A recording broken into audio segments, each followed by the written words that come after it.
Sziasztok! Egy exes kirakást gondoltam, tehát olyan valakiről szól, ez a kirakás most, aki korábban az életetekben volt, de most éppen már nincsen vele kapcsolatotok, de ti még mindig gondoltok rá, vagy így, vagy úgy, vagy szeretettel, vagy másképp, de gondolom, hogy szeretettel, hogyha kíváncsiak vagytok, hogy vele mi van. Úgyhogy kezdjünk is neki, nézzük meg, hogy a valaha volt kedves személy, ő vele mi a helyzet most? Mi van vele most ezzel a személlyel, aki valaha a szívetekben volt? És nem lehet tudni, hogy most éppen ott van-e még, de vele mi van most? Mi a helyzet vele? Mi a helyzet a kedvessel, aki a szívetekben volt valamikor?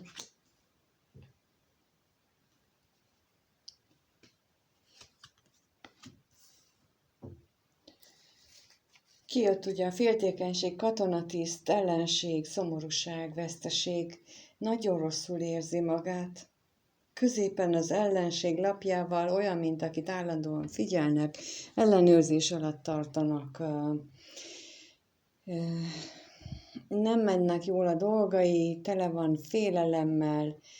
Gyanítom, hogy itt a munkájával kapcsolatosan is problémái vannak.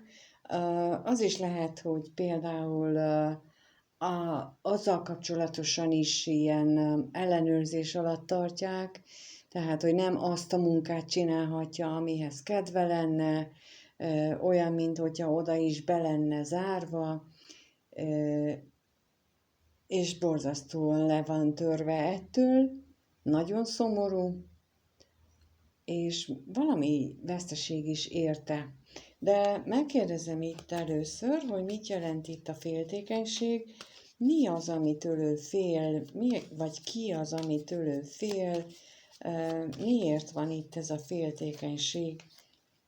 Megkérdezzük azt, hogy kitől fél ő. Hát a szerencsétől csak nem félhet. Hát a kevés pénz és a szerencse. Hát attól fél, hogy az a kevés, ami jelenleg van, az is elmegy, az is elúszik, és így már érthető az ő félelme. És megkérdezzük még, mit jelent itt az ellenség. Milyen ellenség van ő körülötte? Milyen ellenség van ő körülötte, vagy benne? Milyen ellenség van? Szuper jó lapok, a szerencsétlenség, hamisság.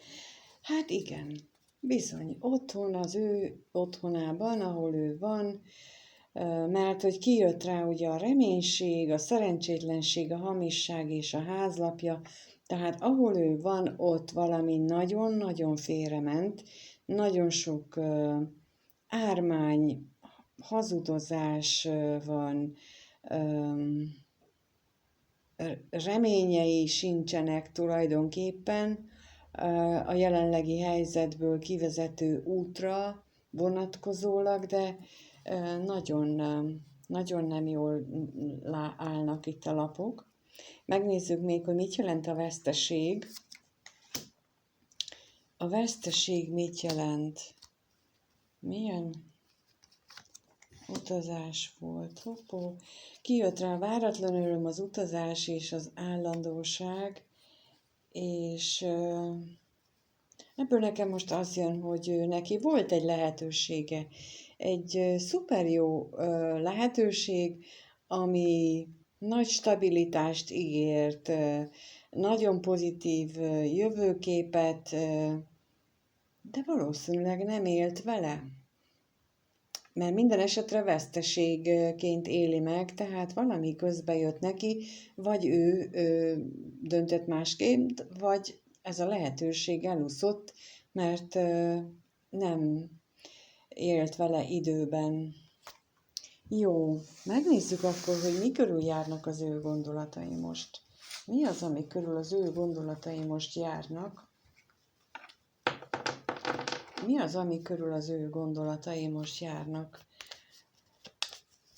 Az, aki valaha a szívedben volt, őróla beszélünk. Mi körül járnak az ő gondolatai? Mi körül járnak a gondolatai?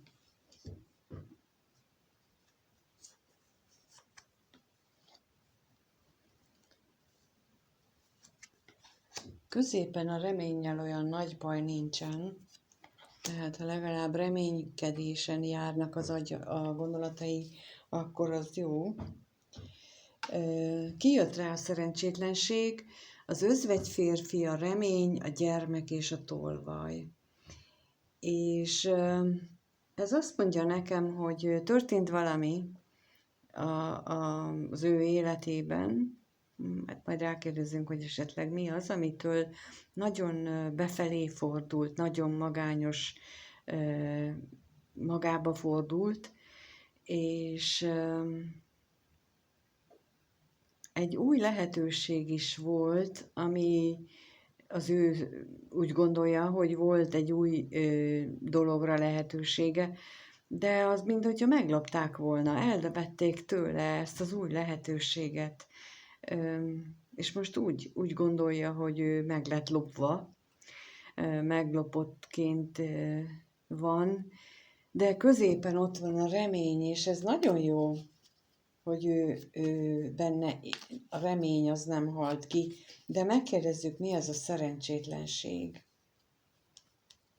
Mi történt itt? Mi történt itt, hogy ez a szerencsétlenség itt van? Mi ez itt?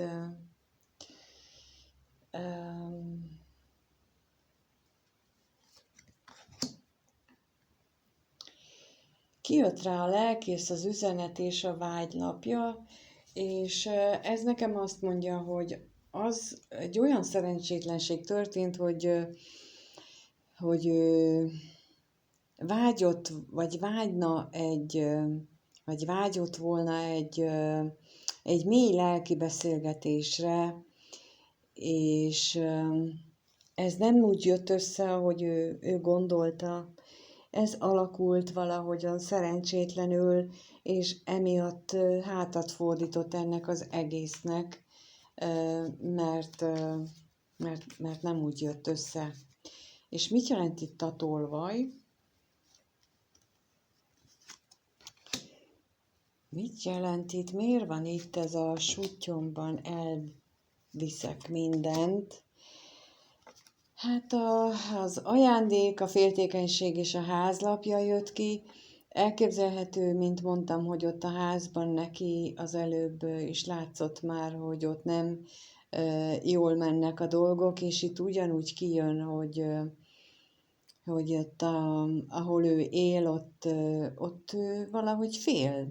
Most az jön nekem, hogy eltűntek azok a dolgok, amit ő aminek ő korábban örült, azok az örömteli események, és igazából félelemmel van ott.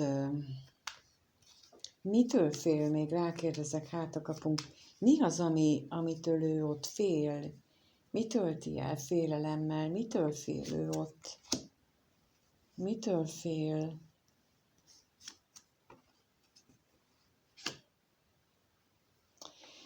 Talán attól fél, hogy beleragad ebbe az egész helyzetbe.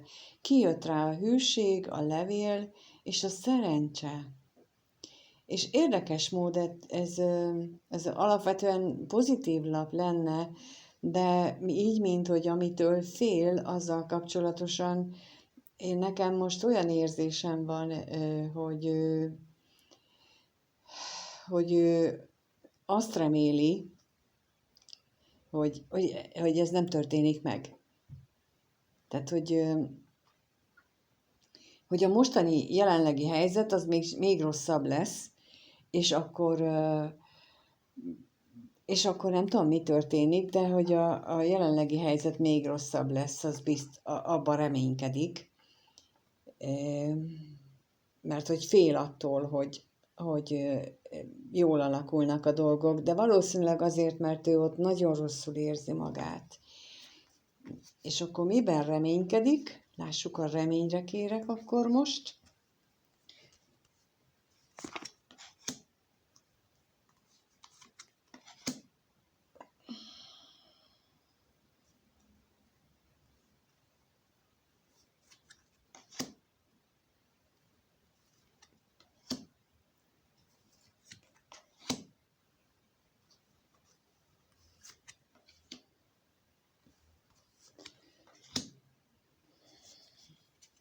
Kijött rá az özvegyasszony, a pénz, az ellenség, az utazás, a veszteség, a betegség és a váratlan öröm.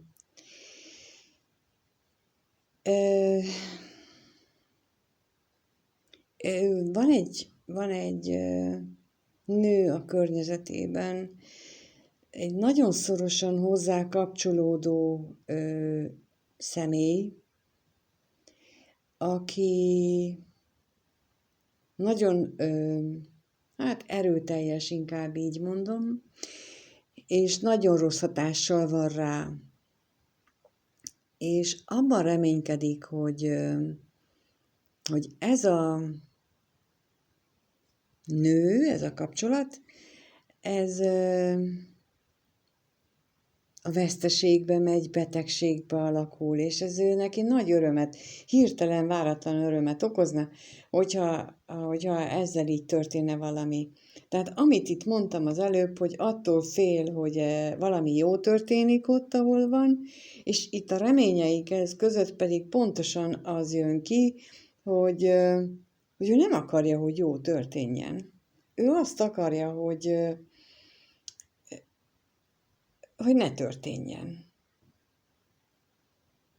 Érdekes, de igen, tehát lehetséges.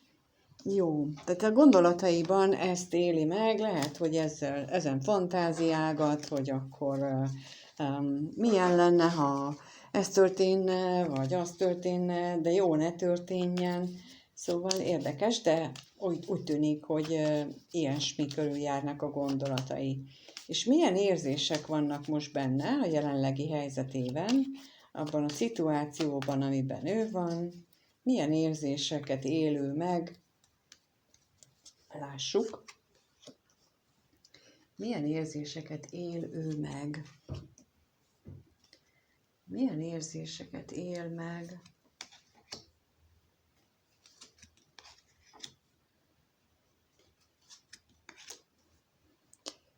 Kijött rá ugye az üzenet, a szerencsétlenség, a gyermek, a katonatiszt és a féltékenység. Elképzelhető, hogy ahol van ott körülötte gyermek, annak örül.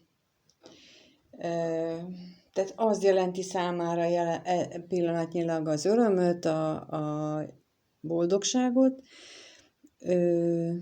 Ugyanakkor úgy látom, hogy az ő kommunikációja az,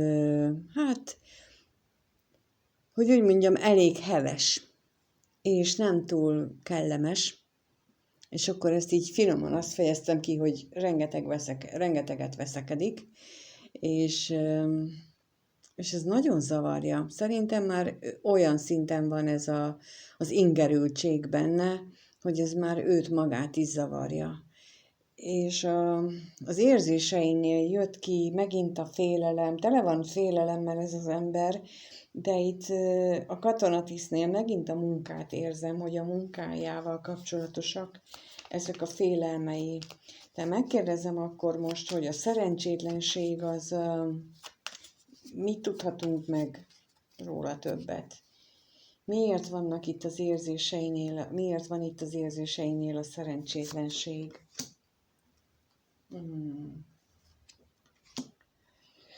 Kijött rá az állandóság és a szomorúság.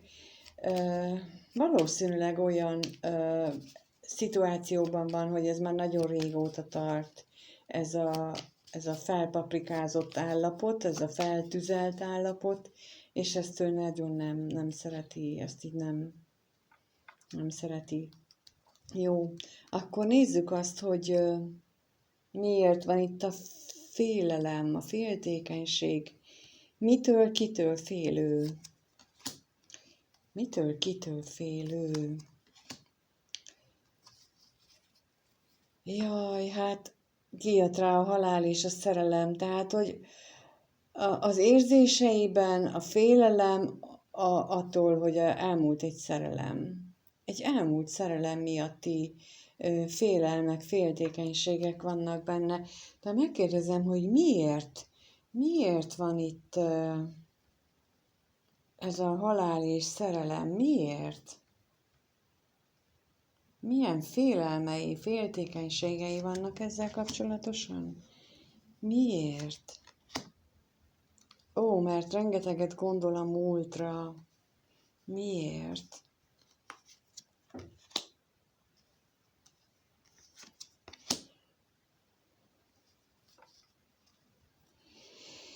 Na most kijött ugye a halál és szerelemre, kérdeztem rá, hogy miért van benne így féltékenység, félelem ezzel az elmúlt szerelemmel kapcsolatosan, és arra jött ki az ellenség, ajándék, hamisság és a házasság, és ahol ez a kapcsolat van, amikor egy elkötelezett kapcsolat volt, tulajdonképpen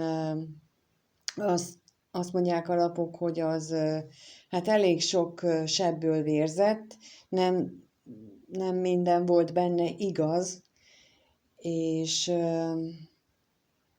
ő benne is benne vannak már ezek az ellenséges gondolatok, érzések, hogy talán az sem volt igaz, azok a sok szép dolog, amit ő az emlékeiben őriz. Tehát nem csak a kapcsolat volt egy hamis, meg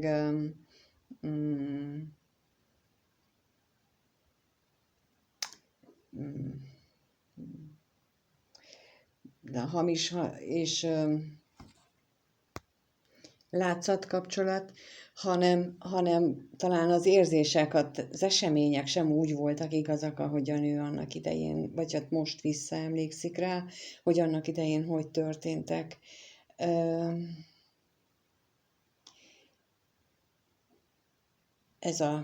Ez, ami most jön ebből. Jó, megkérdezzük még azt, hogy rád gondol-e még rád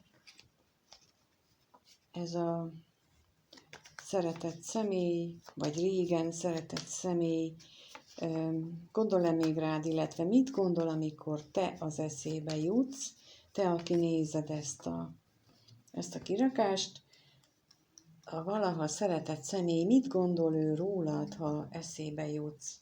Mit gondol ő rólad? Mit gondol rólad?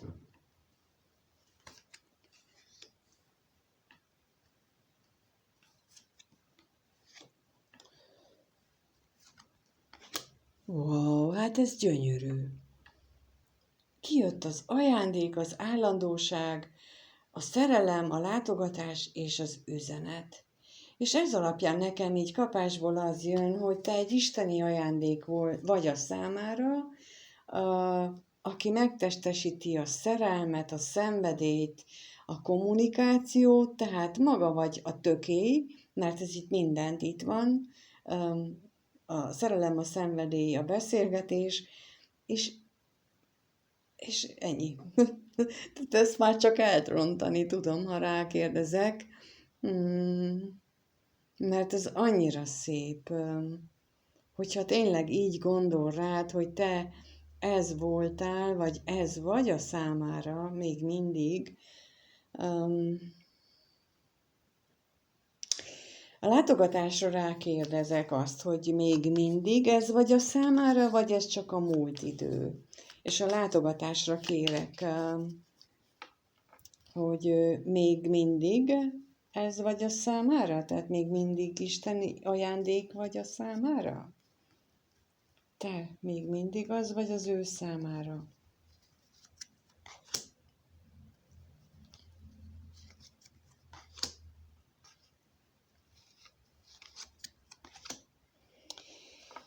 Kijött rá a váratlan öröm, az utazás és a szomorúság, és ez alapján azt mondja nekem a lapok, hogy történt valami, ami miatt azt gondolja, hogy te nagyon szomorú vagy ő nagyon szomorú, ha rád gondol. Tehát lehetséges, hogy ezt érzi még veled kapcsolatban mindig, de valami olyan történt, és akkor itt, hogyha szakítás volt, már pedig ex csak akkor lehet valaki, hogy ez a helyzet, ez szomorúsággal tölti el őt is, az biztos. Jó, ezt így nem is faggatom tovább, mert ez annyira szép így, hogy még mindig így gondol rád, vagy bár teljesen mindegy, ha régen így gondolt rád, akkor is. Ez egy nagyon szép, hogyha ő így gondolkodik. És megkérdezzük még, hogy mit érez még veled kapcsolatban, de akkor azt így most azt kérdezem, hogy most ő mit érez irántad? Mit érez irántad? Hogy pontosabb választ kapjunk, ezért azt kérdezem, hogy a valaha szeretett személy mit érez irántad most? Mit érez irántad?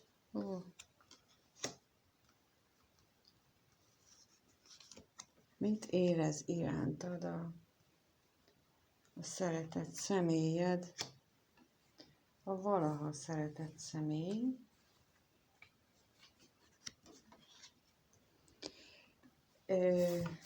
Wow, megint milyen érdekes. Özvegyemberrel kezdünk, aztán ajándék, vágy, halál és özvegyasszony. És egymás felé néznek. És olyan, mintha ő úgy gondolná, hogy ti egy pár vagytok. Még mindig ezt érzi, még mindig ajándék vagy számára, még mindig vannak vágyai irántad, és ez a elválást, ezt ő véglegesnek érzi valahogy. De megkérdezzük, hogy a halál az mit jelent itt, mit tudhatunk meg róla, hogy elválás vagy átalakulás, a halál mit jelent itt.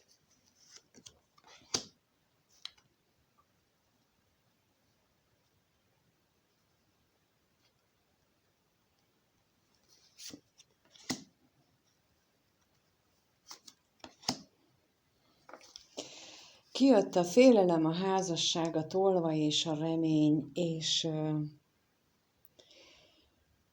én nekem úgy tűnik, hogy mintha jelenleg ő egy kapcsolatban lenne, és ebben a kapcsolatban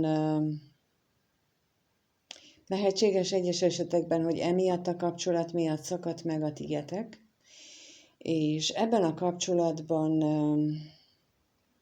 olyan félelmek, olyan féltékenységek, olyan állapotok uralkodnak, ugye láttuk az elsőnél a házban szörnyű dolgok történnek, hogy reménye sincsen arra, hogy ebből valami jó kijönne.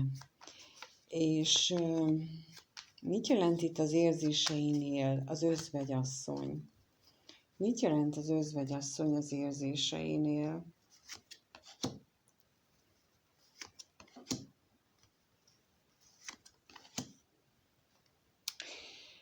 Kijött rá a gondolat, a találkozás, vagy a látogatás és a pénzlapja, és a gondolatnál, amikor ugye kijött, akkor hogy magamban azt kérdeztem, hogy min gondolkodik ő, és nekem így most a pénz arra jön, hogy egy nagyon-nagyon szeretne ő egy találkozást, nagyon azon gondolkodik, hogy ő ezzel az özvegyasszonnyal találkozni szeretne.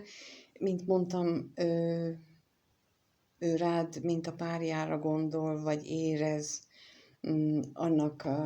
annak érzékelő téged, és igen. Jó, akkor megnézzük, hogy ha már ennyire nagyon szeretne, és a pakli alján, megmutatom, a szerelem van.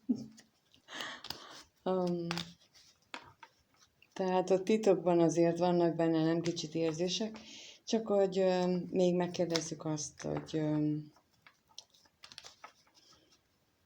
fog-e valamit feléd lépni, fog-e az irányodba közeledni, mert ugye nagyon szeretne veled beszélni, veled találkozni, de az elkövetkezendő 1-2 hétben fog-e veled valamit csinálni? Tehát tesz-e feléd konkrétan lépést, nem tervezést, hanem konkrétan. Konkrétan lépéshez úgy indul, hogy szívek királynője. Konkrét lépésre gondolok, hogy tesz-e valamit. Lesz-e valamilyen lépése.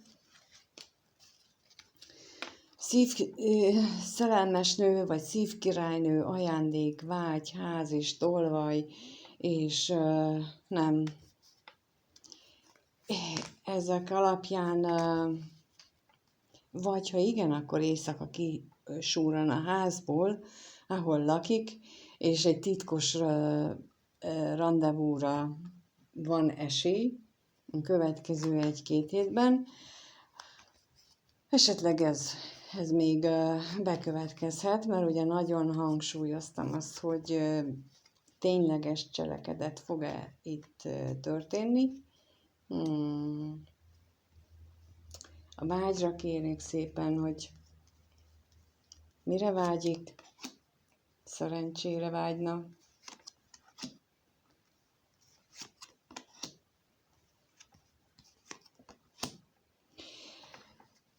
Szerencse, gyermek, féltékenység és örvendezés, nagyon-nagyon sok ebben az emberben, a félelem, nagyon sok az aggodalom, a bizonytalanság, szerintem saját magával kapcsolatosan, veled kapcsolatosan nem nagyon jött ki az ellenség, de az ő általános gondolatai, érzései, jelenlegi helyzete között viszont rengetegszer kijött az ellenség.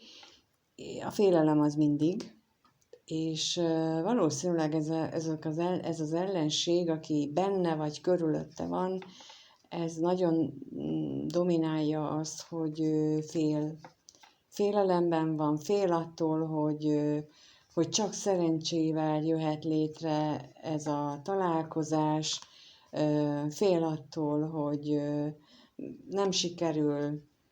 Ugye itt a ház és a tolvajlapja is arra utal, hogy bár nagyon szeretne és nagyon vágyik rá, és te jöttél ki, mint szívkirálynő az ő életében, aki az ajándék vagy számára, de ennek ellenére mégis úgy tűnik, hogy nem túl biztos a dolgában. Hát azért remélem, hogy ha ti is akarjátok, és meg a nagykönyvben is úgy van megírva, akkor itt azért lesznek ebből nagyon szép dolgok. Úgyhogy köszönöm, ha itt voltál, lájkolsz, feliratkozol,